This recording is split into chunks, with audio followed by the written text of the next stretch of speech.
పాపం జగన్మోహన్ రెడ్డి కూటమి ప్రభుత్వం అధికారంలోకి వచ్చినప్పటి నుంచి తమ కుటుంబీకులపైన తమ అనుచరులపైన కేసులు పెడుతుంది.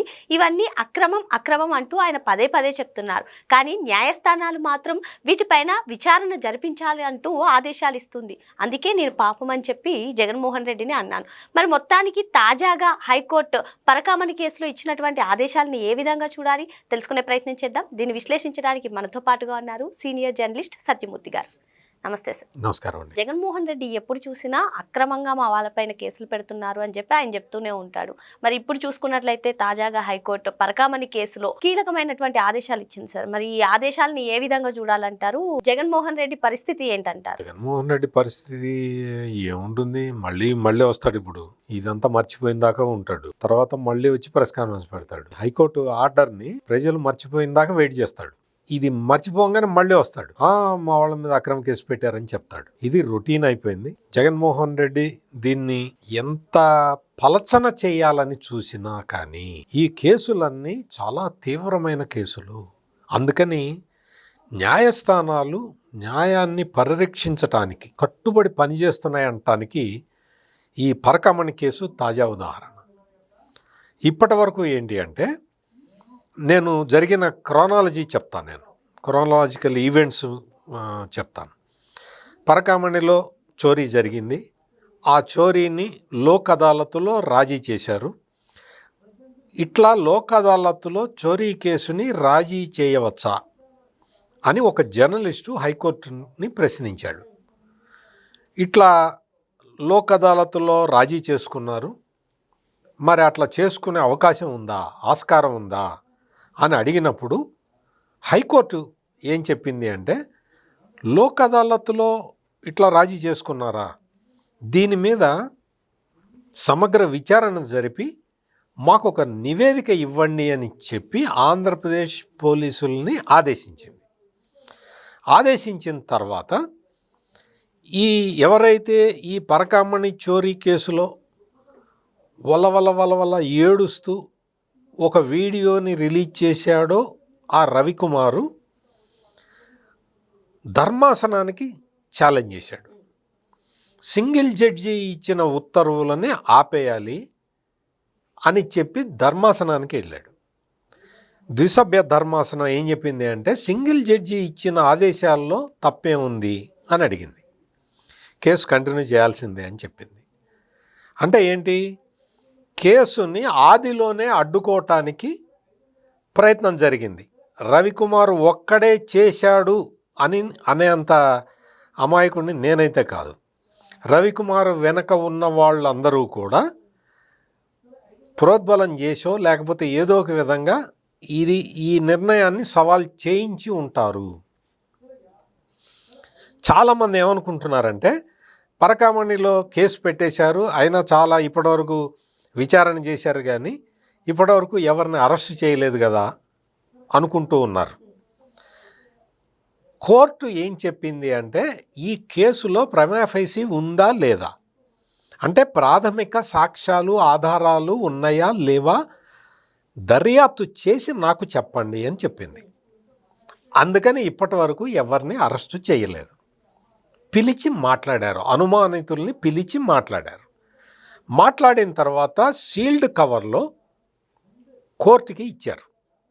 అయ్యా, మేము చేసిన దర్యాప్తులో ఇది పాయింట్ 1, 2, 3, 4 ఇవి తేలినాయి అని ఇచ్చిన తర్వాత కోర్టు వాటిని పరిశీలించి ఇవాళ ఆదేశాలు ఇచ్చింది. కేసు పెట్టండి, కేసు పెట్టి మీరు ఎట్లా దీన్ని పరిష్కరిస్తారో మీరు ఆలోచించుకోండి. ఇందులో హ్యూజ్ అమౌంట్స్ ట్రాన్స్ఫర్ అయి ఉన్నాయని చెప్పారు. ప్రాథమికంగా ఇది కరెక్ట్ అండి అని చెప్పారు. అందుకని ఈ కేసుల్లో మీకు సహాయం కావాలంటే ఎన్ఫోర్స్మెంట్ డైరెక్టరేట్కి అప్పగించండి కేసు అని కూడా చాలా స్పష్టంగా హైకోర్టు ఆదేశాల్లో పేర్కొన్నది. జగన్మోహన్ రెడ్డి, ఇప్పుడు నీ పరిస్థితి ఏంటి అంటే, నేను జగన్మోహన్ రెడ్డినే ఎందుకు అడుగుతున్నాను అంటే, జగన్మోహన్ రెడ్డి వచ్చి లేటెస్ట్గా అంటే హైకోర్టు ఏమి ఆదేశాలు ఇస్తుందో అని చూసేంత ఓపిక కూడా లేకుండా ఈ జగన్మోహన్ రెడ్డి వచ్చి ప్రెస్ కాన్ఫరెన్స్ పెట్టాడు. పరకామణిలో చిన్న దొంగతనం అన్నాడు. జగన్మోహన్ రెడ్డి దృష్టిలో ఇది చిన్న చోరీ అయితే హైకోర్టు ఎందుకు చర్యలు తీసుకోమన్నది? ఎగ్జాక్ట్లీ. ఇప్పుడు చిన్న చోరీ అన్నాడు, 78,000 రూపాయలు అన్నాడు, నానా మాటలు చెప్పాడు. ఎట్ట చెప్పావు జగన్మోహన్ రెడ్డి? నీ దగ్గర సమాచారం ఉందా? ఇప్పుడు నేను అడుగుతున్నా, ఈ సిట్ అధికారులని వీళ్ళని అడుగుతూ ఉన్నా నేను. జగన్మోహన్ రెడ్డి దగ్గర సమాచారం ఉంది, ముందు ఇమ్మీడియట్గా ఆయనకు కూడా నోటీసులు పంపించి పిలవండి. ఎందుకు అంటే చేయాల్సిన అవసరం ఉంది. పబ్లిక్లో వచ్చి ఒక మాజీ ముఖ్యమంత్రి మీడియా కాన్ఫరెన్స్లో ఏం చెప్పాడు? ఇది చాలా చిన్న దొంగతనం, దీనికి నువ్వు ఇట్ట చేస్తావా, దాన్ని వేధిస్తావా, దీన్ని వేధిస్తావా, దీన్ని బయటికి తెస్తావా, దాన్ని బయటికి తెస్తావా, దేవుడికి అపచారం చేస్తావా, దేవుడి పేరుని బదనాం చేస్తాడా, ఇన్ని క్వశ్చన్లు వేశాడు కదా. మరి ఈ రోజున హైకోర్టు ఉత్తర్వులు ఏంటి? ఎన్ఫోర్స్మెంట్ డైరెక్టరేట్ సహాయం కూడా తీసుకోండి మీకు కావాలంటే అని చెప్పింది. క్రిమినల్ కేసులు పెట్టి ఇప్పుడు నెక్స్ట్ స్టెప్లో అరెస్టులు చేయటం మొదలు పెడతారు.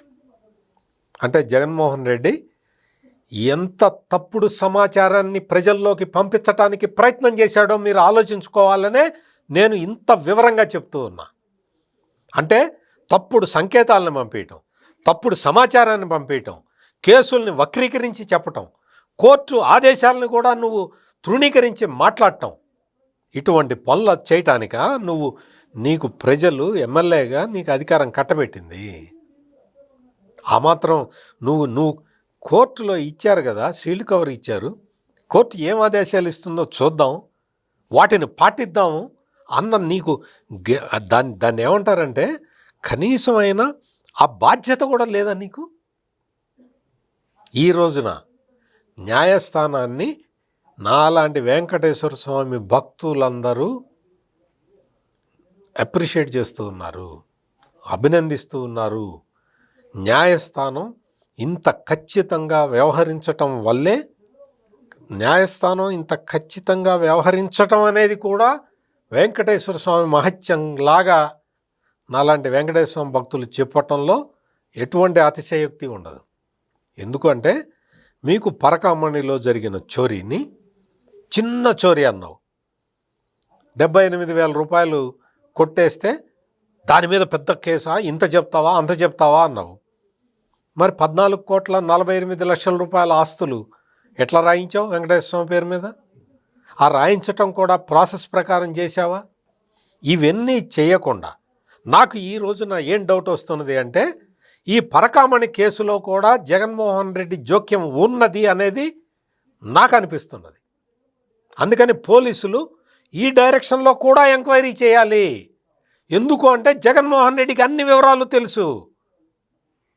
అతని దగ్గర నుంచి, రవికుమార్ దగ్గర నుంచి ఎంత చోరీ జరిగిందో తెలుసు, ఎంత ఆస్తి రాయించుకున్నారో తెలుసు, ఇంకా ఎంత కొట్టేశారో కూడా తెలిసి ఉండాలి. అందుకే నా ప్రెస్ మీట్లో ఎగ్జాక్ట్ ఫిగర్లతో కూడా చెప్తున్నాడు. అతనికే తెలిసినట్టు చెప్తున్నాడు. నీకెట తెలుసు? పరకామణి చోరీ గురించి నువ్వు చాలా వివరాలు ఇచ్చావు కదా ప్రెస్ కాన్ఫరెన్స్లో. నీకు ఎట్లా తెలుసు జగన్మోహన్ రెడ్డి? ఎవరు చెప్పారు నీకు? బ్రీఫింగ్ ఇచ్చింది ఎవరు? నీకు ఎవరు బ్రీఫింగ్ ఇచ్చారో వాళ్ళ పేరు చెప్పు. నీకు సుబ్బారెడ్డి బ్రీఫింగ్ ఇచ్చాడా? కరుణాకర్ రెడ్డి బ్రీఫింగ్ ఇచ్చాడా? రవికుమార్ బ్రీఫింగ్ ఇచ్చాడా? ఎవరు బ్రీఫింగ్ ఇచ్చారు? లేదు నీకే తెలుసా? లేదు నీ కార్యాలయంలో అప్పుడు పనిచేసిన, నువ్వు ముఖ్యమంత్రిగా ఉన్నప్పుడు నీ కార్యాలయంలో పనిచేసిన వాళ్ళ పేర్లు కూడా ఈ స్కాండల్లో వినపడుతూ ఉన్నాయి. వాళ్ళు ఏమన్నా నీకు బ్రీఫింగ్ ఇచ్చారా? ఈ వివరాలన్నీ నీకెవరు చెప్పారు అనే విషయం జగన్మోహన్ రెడ్డి పబ్లిక్లో చెప్పాలి. లేకపోతే నాలాంటి వాళ్ళు ఏమనుకుంటారు అంటే, ఈ నేరంలో జగన్మోహన్ రెడ్డి పాత్ర కూడా ఉండి ఉండవచ్చు అని చెప్తారు, అదే విశ్లేషిస్తారు. ఇప్పుడు ఈ రోజున న్యాయస్థానం ఇచ్చిన ఆదేశాలు నిజంగా అంటే వాటిని ఒకసారి కాదు 100 సార్లైనా సరే అభినందించాల్సిన అవసరం ఉంది. వెంకటేశ్వర స్వామి దగ్గర జరిగిన ఈ అపచారాన్ని కప్పిపుచ్చటానికి ఎవడు ప్రయత్నం చేసినా, వైవి సుబ్బారెడ్డి ప్రయత్నం చేసిన, భూమన కరుణాకర్ రెడ్డి ప్రయత్నం చేసిన, ధర్మారెడ్డి ప్రయత్నం చేసిన, వీళ్ళ ముగ్గురిని కోఆర్డినేట్ చేసే ఆనాటి ముఖ్యమంత్రి కార్యాలయంలో పనిచేసే ఒక సీనియర్ అధికారి వీళ్ళందరినీ కోఆర్డినేట్ చేసి ఈ నేరం చేయించిన అల్టిమేట్ బెనిఫిషరీ జగన్మోహన్ రెడ్డి లాంటి వ్యక్తి ఉన్నా లేకపోయినా అది మనకు తెలియదు. దీని మీద కూలంకషంగా దర్యాప్తు జరపాలని న్యాయస్థానం ఆదేశించింది. ఇంకొక స్టెప్ ముందరికి వేసి ఇది దాదాపుగా అంటే నాకు తెలుసున్న సమాచారం మేరకే 120 కోట్ల రూపాయలు రవికుమార్ నుంచి కొట్టేశారు. రవికుమారు వెంకటేశ్వర స్వామి డబ్బులు కొట్టేస్తే ఆ రవికుమార్ నుంచి వీళ్ళు కొట్టేశారు. ఎవరెవరు కొట్టేశారు కూడా మొత్తం నిగ్గు తేల్చమని చెప్పింది. రవికుమార్ ఆస్తులు అంతకు ముందర ఎన్ని ఉన్నాయి, ఆ తర్వాత ఎన్ని ఉన్నాయి, ఆ తర్వాత అతని ఆస్తులన్నీ కొట్టేశారు కదా, ఈ ఆస్తులు ఎవరి పేరు మీద మారినయి అనేది స్పష్టంగా చూడండి అని చెప్పి హైకోర్టు తన ఆదేశాల్లో పేర్కొన్నది. Hats off to high court. అదే నేరం మీకు గుర్తుండే ఉంటుంది. సజ్జల రామకృష్ణారెడ్డి ఒకసారి ఎప్పుడో 2 నెలల కిందట ప్రెస్ కాన్ఫరెన్స్ పెట్టి ఆ రవికుమార్ ఆస్తుల్ని చూస్తే ఆ రవికుమార్ ఆస్తులు ఎవరెవరికి ట్రాన్స్ఫర్ అయిపోయినాయో చూస్తే కేసు పరిష్కారం అవుతుంది కదా అన్నాడు. కరెక్ట్, హైకోర్టు కూడా అదే చెప్పింది. అదే చేస్తున్నారు. రవికుమార్ ఆస్తులు అంతకు ముందర ఎన్నున్నాయి, ఆ తర్వాత ఇప్పుడు ఎన్నున్నాయి, ఈ మధ్యకాలంలో ఆస్తుల ట్రాన్స్ఫర్ ఎవరెవరి పేరు మీద జరిగింది అనేది చాలా స్పష్టంగా విచారణ చేసి మాకు చెప్పండి అని చెప్పి హైకోర్టు తన ఆదేశాల్లో పేర్కొన్నది. మొత్తం అన్ని విషయాలు వెల్లడవుతాయి. ఇది గనక లెక్కకు మించిన కుంభకోణం అయితే ఎన్ఫోర్స్మెంట్ డైరెక్టరేట్ కూడా వస్తుంది. All the best Jaganmohan Reddy. మరో అంశంతో మళ్ళీ కలుద్దాం. Thank you sir. నమస్కారం అండి.